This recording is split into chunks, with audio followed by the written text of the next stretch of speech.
बिस्मिल्लाहिर्रहमानिर्रहीम। अस्सलाम वालेकुम। आपका दोस्त सलमान हैदर। दुआ है परवरदिगार से कि उसने आपको और आपके अहले खाना को अपनी हिफ्ज़ो अमान में रखा। और रात गई की अहम तरीन खबर यह है कि बिलाखिर आसिफ अली जरदारी साहब ने कंट्रोल भी संभाल लिया है और पहले अहकामात यानी ऑर्डर्स भी जारी कर दिया और मुस्तकबिल की मजीद चीजें भी उन्होंने बता दी हैं कि इलेक्शन का क्या ताल्लुक है, किस वक्त होना है, किसकी मर्जी से होना है, इसकी कुछ डिटेल्स हैं। सबर का फल इस हद तक मीठा होगा कि सबके मुंह शहद की तरह मीठे हो जाएंगे। जी हाँ, पाकिस्तान की इकॉनमी तक की फोर्स ही कर रही है। यानी ये बातें सिर्फ आसिफ अली जरदारी साहब ऐसे नहीं कह रहे, ये बहुत तसल्लियां, तशफ़ियां, गारंटियां और ये मुस्तकबिल का एक उनके सामने जो पिक्चर ड्रॉ की गई है उनके हवाले से उसकी कुछ डिटेल्स हैं मेरे पास, वो मैंने आपको जरूर डिस्कस करनी है। शाह महमूद कुरैशी गैर मामूली हालात में गैर मामूली तरीके से मशकूक सर्कमस्टांसिस के अंदर वो रिहा हुए हैं। मैं आपके सामने एविडेंस के साथ साबित करूंगा ये बात, ठीक है। एक अहम तरीन इस्तीफा अगले 24 घंटों के अंदर आने जा रहा है, सरकारी बहुत अहम तरीन इस्तीफा, उसकी डिमांड रखी गई है बकायदा। उसकी कुछ डिटेल्स है। शहबाज शरीफ साहब से मुतल्लिक है कि अगले अपकमिंग सेटअप जो एक और बातचीत भी चल रही है उसमें उनका मुतबादिल शायद खकान अब्बासी हो सकते हैं। कुछ है मेरे पास चीज़ें, एक के बाद एक आपके सामने रखता हूँ। तो सबसे पहले रिक्वेस्ट करूँगा वीडियो मुकम्मल देखिएगा, चैनल अगर पहली बार देखें तो और सब्सक्राइब नहीं किया तो सब्सक्राइब कर दे ताकि आने वाले वक्त में भी मेरा आपका ये राब्ता बहाल है। लेकिन वीडियो मुकम्मल देखिए, अगर आपको लगे कि अथेंटिक है तब कीजिएगा, अदरवाइज कोई ऐसा इशू नहीं है। शाह महमूद कुरैशी साहब को जी बगैर रोक टोक के, जी बिल्कुल किसी किस्म की रोक टोक के बगैर, बल्कि पूरी सहूलतकारी के साथ उनको रिहा किया गया कल। और मानी खेज बात यह है कि उनको दोबारा गिरफ्तार भी नहीं किया गया। वाहिद खुशकिस्मत आदमी है पाकिस्तान तहरीक इंसाफ के तमाम रहनुमाओं और वर्करों में जिन्होंने पीटीआई छोड़ी भी नहीं और एमपीओ के तहत गिरफ्तार भी हुए, लेकिन जब रिहा हुए तो दोबारा उनको गिरफ्तार भी नहीं किया गया और कोई प्रेस कॉन्फ्रेंस भी नहीं कहनी पड़ी, ना ही ऐसा कोई जुमला को कहना पड़ा कि मेरे सर पे गोली मार दो, मैं इमरान खान को नहीं छोड़ूंगा। ऐसी कोई चीज़, इतना ही इंतहाई कोई लफ्ज़ उन्होंने नहीं बोला। हालांकि 9 मई के बाद पीटीआई का हर लीडर और हर वर्कर जो था ना, वो जो भी गिरफ्तार हुआ, जब भी अदालत उसको रिहा करती थी वो दोबारा रिहाई के बाद गिरफ्तार जरूर होता था। लेकिन शाह महमूद कुरैशी हर लिहाज से खुशकिस्मत है। और दीगर चीज़ें भी आपके सामने प्रूव करूंगा। जैसे अली मोहम्मद खान बेचारे सुप्रीम कोर्ट की इमारत की तरफ आ रहे थे, गिरफ्तार हुए, बार बार गिरफ्तार हुए, अभी तक अंदर गिरफ्तारी है जी। कई बार रिहा हुआ, शहरियार रफीदी कई बार रिहा हुआ, फिर अंदर चले गए, मिसेज तक हुई, शेरी मजारी कई बार हुई, पर तुम्हारी लानत भेजती हूँ, यहां तक हो गया। असद उमर, एक लाइन है पूरी, तो शाह महमूद कुरैशी उस लाइन में बिल्कुल हट के खड़े हैं, ठीक है। मानी खेज चीजें किस वजह से जी। अच्छा, इनको भी एमपीओ के तहत ही शाह महमूद कुरैशी साहब को भी अंदर रखा गया और वाइस चेयरमैन है। जब पाकिस्तान तहरीक इंसाफ का चेयरमैन 9 मई के वाकयात के अंदर मुलव्विस है, पूरा जिसे कहते हैं ना मास्टरमाइंड है, तो वाइस चेयरमैन भी तो डेफिनेटली होगा ना, जो इल्ज़ाम है। तो ये चीज़ भी है। और राना सनाउल्लाह साहब लाइव प्रोग्राम्स में, प्रेस कॉन्फ्रेंस में शाह महमूद कुरैशी से मुतल्लिक कह चुके हैं कि शाह महमूद कुरैशी 9 मई के वाकयात के मास्टरमाइंड्स में से एक हैं। ये ऑन द रिकॉर्ड सारी चीज़ें, खैर अच्छी बात है शाह महमूद कुरैशी बाहर आए हैं, ये चीज़ें। और मानी खेस उन्होंने गुफ्तगू भी की जब बाहर आए, उन्होंने कहा कि इंसाफ का झंडा मेरे हाथ में, आज इमरान खान से मुलाकात करूंगा फिर प्रेस कॉन्फ्रेंस करूंगा। यानी आज उनकी मुलाकात होगी फिर प्रेस कॉन्फ्रेंस। अब तक, और एक मेरा पॉइंट जिसके मैंने कहा मशकूक सर्कमस्टांसिस के अंदर हो गए, अब तक जितने भी अफराद रिहा हुए हैं या जितने भी अफराद ने इमरान खान को छोड़ा या प्रेस कॉन्फ्रेंस की है, जितने भी लोग हैं, किसी को अभी तक इमरान खान से मुलाकात की ऑप्शंस नहीं मिली थी या नहीं दी गई थी। सिर्फ शाह महमूद कुरैशी हैं जिनको ये ऑप्शन मिली है। नोट कीजिएगा, जितने भी अफराद हैं, कोई दोबारा जमान पार्क नहीं गया मिलने के लिए। इवन असद उमर भी नहीं जा सके, कोई भी जिन्होंने पार्टी से ओहदा छोड़ा लेकिन पार्टी नहीं छोड़ी, अभी तक नहीं जा सके। तो ये बड़ी मानी खेज एक और मेरा पॉइंट है ना कि इनको ये ऑप्शन मिली है।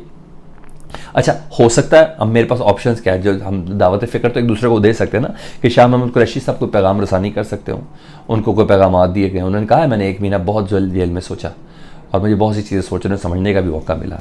कह दें इमरान खान साहब वो बाहर चले जाएँ, बाहर न चले जाएँ, फिलहाल माइनस हो जाएँ, हालात ठीक होने तक कुछ भी सज़ाओं का डरावा दिया जा सकता है। बहरहाल गैर मामूली है। मेरे कहने का मतलब है कि शाह महमूद कुरैशी की मुलाकात इमरान खान से हुकूमत और ताकतवरों के कंसेंट के बगैर मुमकिन ही नहीं है।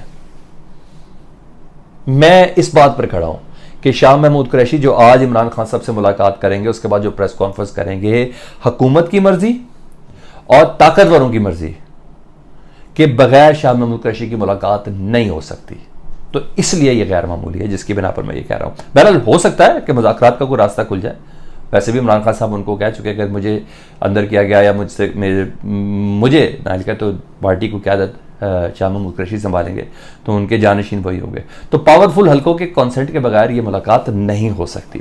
अच्छा, उधर 9 मई के वाक़यात में ज़ाहिर बात है बहुत सी ऐसी चीज़ें जो पॉलिटिकल भी हो रही हैं और पॉलिटिकल तरीके से भी इस्तेमाल किया जा रहा है। तो मजीद 823 अफराद की गिरफ्तारी के हवाले से ना ये दायरा बढ़ा दिया गया है, टास्क दिया गया है 823 अफराद की गिरफ्तारी का एसपीज को सौंपा गया है। कहा जा रहा है जियो फेंसिंग का एरिया बढ़ा दिया गया है, मजीद लोगों को काबू करना है, कुछ लोगों की लोकेशन भी मिली है और ज़्यादातर काम हो रहा है ह्यूमन इंटेलिजेंस का, यानी हमसाया को अंदर दे सकता, सर मेरे पास इतला पहुंची थी ये भी उधर गया हुआ था, वो बंदा वैसे ही उधर इलाके में वो बारबेक्यू खाने गया हो, तो सर ये भी वो कहा था। तो जो इस इलाके का जियो फेंसिंग का, मतलब उस इलाके के रेडियस के अंदर उस वक्त उस टाइम फ्रेम के अंदर कौन कौन मौजूद था। तो 823 अफराद है, मतलब हमसाया बता सकता है।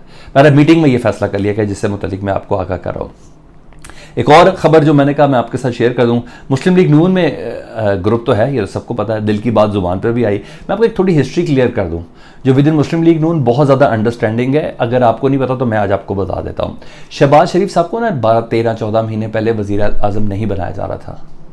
रिकमेंडेशन मियाँ मोहम्मद नवाज शरीफ की थी शाहिद खाकान अब्बासी के हवाले से, और इस सिलसिले में गो हेड मिल भी गया था, इस्टेब्लिशमेंट से भी गो हेड मिल गया था शहबाज शरीफ की बजाय शाहिद खाकान अब्बासी का।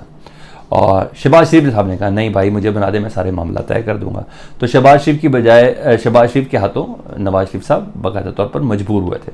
बिल्कुल सच्ची बात मैं आपको बता रहा हूँ, ये मरियम नवाज साहबा को पता है, ये शाहिद खाकान अब्बासी को भी पता है, और ये खुद मियाँ मोहम्मद नवाज शरीफ साहब को भी पता है, ये सागडार साहब को भी पता है, ये सबको पता है। यही वजह उसके बाद शाहिद खाकान अब्बासी के खिलाफ आए, उन्होंने वजारत भी कोई नहीं ली, उन्होंने बाकायदा मिफ्ता इस्माइल का साथ देना शुरू कर दिया, और उन्होंने री इमर्जिंग पाकिस्तान का प्लेटफॉर्म बनाया, और यही सारी चीज़ें थी। तो ये सारी चीज़ें थी, तो सीनियर लीडरशिप को इस बात का पता है। कल मिफ्ता इस्माइल साहब ने ना बड़ी ज़बरदस्त बात की है कि, और ये हवा में बात नहीं है, उन्होंने कहा आइंदा वज़ीर आज़म के लिए ना शाहिद खाकान अब्बासी के अलावा कोई चॉइस ही नहीं है, क्योंकि शाहिद खाकान अब्बासी अपोजिशन को भी साथ लेकर चल सकते हैं। अच्छा, मैं इस बार ये कह रहा हूँ कि बात ऐसे नहीं की गई, इसके पीछे अज़ाइम है। जो कुछ लोग कह रहे हैं कि टेक्नोक्रेट सेटअप आना है या री इमर्जिंग पाकिस्तान का प्लेटफॉर्म इस्तेमाल होगा, तो उस प्लेटफॉर्म पर डार्क हॉर्स हो सकते हैं शाहिद खाकान अब्बासी उस सेटअप के, टेक्नोक्रेट सेटअप के, जी उनको एज अ वज़ीर आज़म लेके आ जाए। तो मैं मिफ्ता इस्माइल की बात को लेफ़्ट आउट नहीं कर सकता। तो ये चीज़ें थी। अब आज ज़रा मैं दीगर 2 अहम और बातें जिसके बिना पर मैंने कहा था कि मैं आपसे ये बात कर लूँ जी। जो एक अहम तरीन इस्तीफ़ा आने जा रहा है, वो इस्तीफ़ा आने जा रहा है चेयरमैन नादरा का। मामला था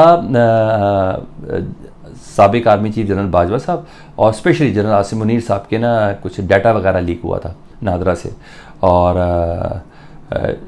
शहबाज शरीफ साहब ना बाकायदा तौर पर तारिक मलिक साहब जो चेयरमैन नादरा है उनको हटाना चाहते हैं। तारिक मलिक साहब ने पीपल्स पार्टी के बहुत करीब हैं, तो पीपल्स पार्टी से सिफारिश ज़रूर करवाई है कि मैं इस्तीफ़ा दे देता हूँ, काइंडली मुझे गिरफ़्तार ना किया जाए।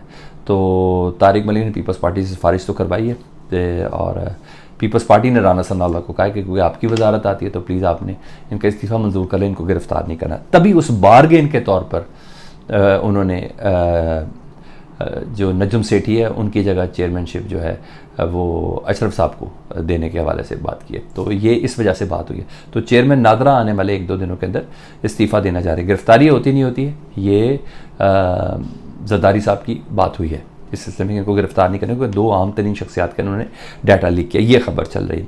अब आयूँ जी उस चीज़ के ऊपर कि जरदारी साहब ने ड्राइविंग सीट जो संभाली है, उन्होंने जो कंट्रोल संभाला है, वो कंट्रोल इस वजह से संभाला है जी, जरदारी साहब ने उन्हें रात को ना सेंट्रल पंजाब के जो अफराद हैं, ज़ाहिर बात है आजकल तोड़पन बहुत ज़्यादा हो रही है, तो उन लोगों से मुलाकात की, कैंडिडेट से मुलाकात की, PTF से छोड़ने वाले, और दोबारा से सारे पंजाब मेन चीज़ है ना, पंजाब में हुकूमत मरकज़ कराएगी ना, तो शहबाज जरदारी साहब ने पूरा शेयर लेना है। बहुत मानी खेज गुफ्तगू की, उन्हें कहा 2 माह में इलेक्शन हो ही नहीं सकते। आसिफ अली जरदारी साहब कह रहे हैं, यानी 13 अगस्त को असम्बली की मुद्दत कम हो रही है, तो 13 सितंबर 13 अक्टूबर को उनका इलेक्शन नहीं हो सकते। इलेक्शन उस वक्त होंगे जब मैं चाहूँगा। वाह, ज़बरदस्त। ना कोई आइन, ना कोई कानून, ना ही कोई किताब, ना ही कोई अदालत। उन्होंने कहा इलेक्शन तब होंगे जब मैं चाहूँगा, 2 माह में इलेक्शन हो ही नहीं सकते। तो इनका थोड़ा लंबा प्लान है, बकौल जरदारी साहब की, सारी बात है वो ऐसे तो नहीं बोलेंगे ना, कॉन्सेंट के साथ बोलेंगे। एक बार इंसेंट बजाई थी तो 1 साल के लिए बाहर थे, तो इस बारी उनको उनकी गुफ्तगू में वजन होगा। दूसरा उन्होंने बोला, उन्होंने कहा फौज का बजट पे सारे बात करते हैं, महज प्रोपेगेंडा है, फौज का कोई बड़ा बजट नहीं, तो इसका मतलब है उधर भी ख्याल रखना है उन्होंने। ठीक है जी, तो उन्होंने कहा फौज का कोई बड़ा बजट नहीं है, सिर्फ प्रोपेगेंडा है, सब्र का फल मिलेगा और सब दुख दर्द दूर हो जाएंगे। ये जरदारी साहब अपने लोगों के बीच में बैठ के बात करें कल। उन्होंने कहा हर चीज़ का एक प्लान होता है, मैं दावा करता हूँ कि ज़र मुबादला 100 अरब डॉलर तक पहुँचा दूँगा, 100 अरब डॉलर तक पहुँचा दूँगा। अभी तक 10 अरब नहीं है हमारे अकाउंट में, तो जरदारी साहब करेंगे। वैसे माजी की किसी हुकूमत में देखना, पाकिस्तान का ज़र मुबादला पीपल्स पार्टी के दौर में 100 अरब है था, ये कैसे हो पाएगा। बहरहाल ये बातें हवाई नहीं है, ये फड़े नहीं है, ये मैं आपको बता दूँ। जरदारी साहब की एक एक बात सोने के हरूफों से लिखने वाली है। ये अगले सेटअप का शाखसाना दे रहे हैं, उसकी पूरी पिक्टोरियल इमेज ड्रॉ करके दे रहे हैं। आपको क्या लगता है, मुझे फीडबैक में बताएं। अपना बहुत ज़्यादा ख्याल रखें। अल्लाहुम्मा सल्ली अला मुहम्मद व आले मुहम्मद।